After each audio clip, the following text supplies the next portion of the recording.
My work van gets power.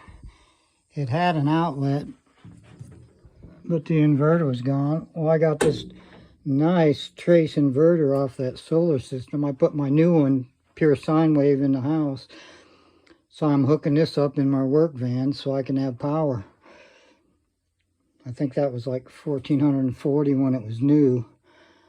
It already had a positive cable from the battery hookup. So I'm about ready to get it wired and get it mounted down and see if it works. I'm putting power in my work van, 12 volt to 120 volt.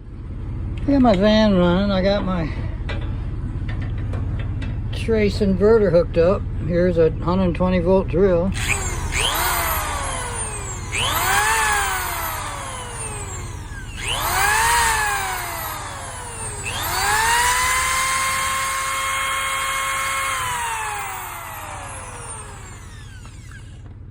So I now have power in my work van.